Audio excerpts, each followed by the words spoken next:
Hello Aquarius, and welcome to your May 29th week ahead reading. Be sure to check out your sun, moon, and rising signs for a more well-rounded perspective. And if you're interested in my other services, feel free to check out the links in the description box below.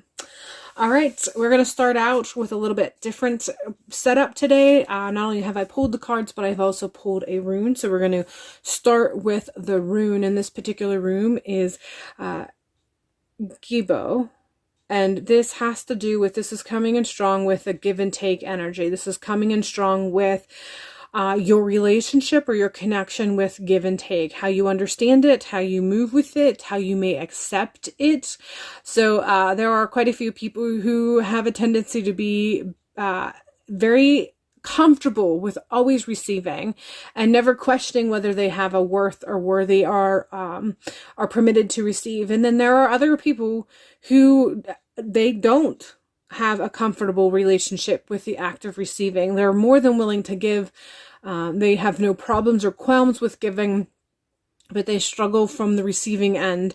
And then there are some people who have no problems with giving, but their connection with when and how to give may be different than others' perception of giving. But at any rate, this is coming in strong with that concept of give and take, that flow of energy, how it comes around, being willing to allow it to come around however it's meant to come around, not need to control how the give and take is supposed to look. So that relationship, and most specifically the misunderstanding within the relationship or the connections of give and take, is what's coming up. So for you this particular week, your relationship, how you perceive giving and taking, or giving and receiving, is something that is going to need to be addressed, or it's going to come up and it might kind of rub you the wrong way, or it might come up in such a way that makes you feel uncomfortable. But this is the theme for the week, that understanding the relationship that you have with give and take is what is coming through very strongly.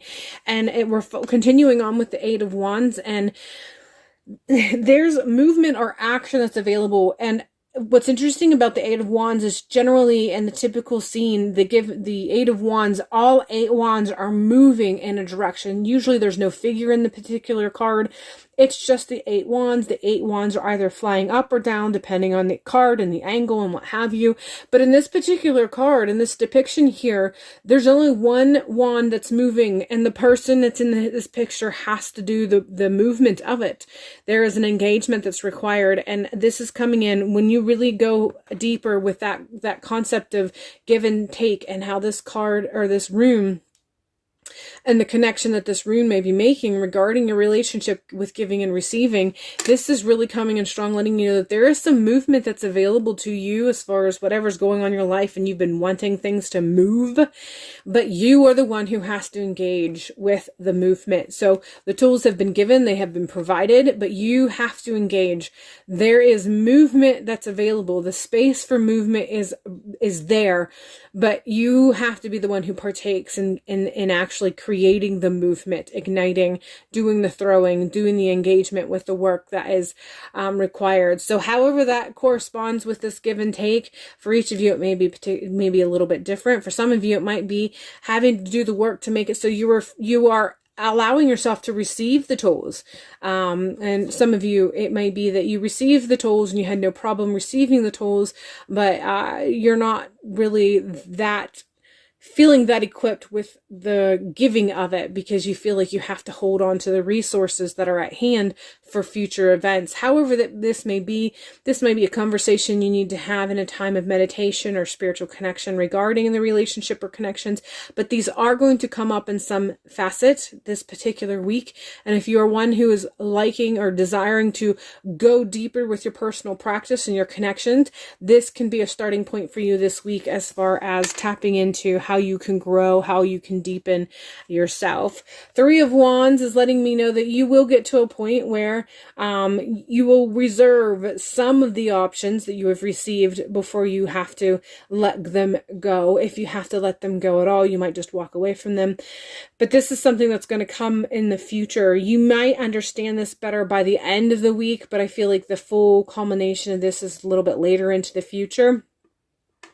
I think this is also letting you know, kind of going on that give and take concept that I was already touching on, and how you might be feeling the need to sort of hold on to for reserve purposes, and because you're afraid that you're not going to receive what you need in the future, and so you don't want to give away what you already have. I think that the Three of Wands is coming through to let you know you do have to have confidence that the ones who have provided you in the past will continue to provide for you in the future.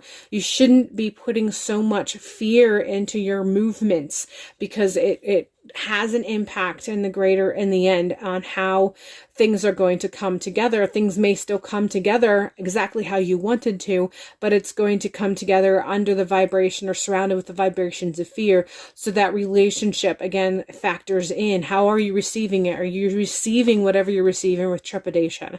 Are you receiving whatever you're receiving with fear? Are you releasing it with fear as well? Fear and hope, but fear takes precedence over the hope.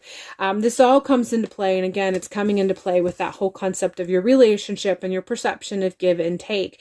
Are you open to receiving and knowing that if you give once you've received, that you're still going to be able to receive once more exactly what you need? So that relationship of give and take, that relationship of trusting that your ancestors have your back, or your higher self is going to continue to guide you, and letting go what you need to let go so that you can continue on. This all factors in. It's going to kind of come up, and you're just going to be doing some soul searching essentially this particular week regarding your interpretation of this and how it impacts you on a spiritual as well as a personal level. All right, Aquarius, that is all I have for you for this week. I hope this has been enlightening for you, and hopefully I will see you in a future video.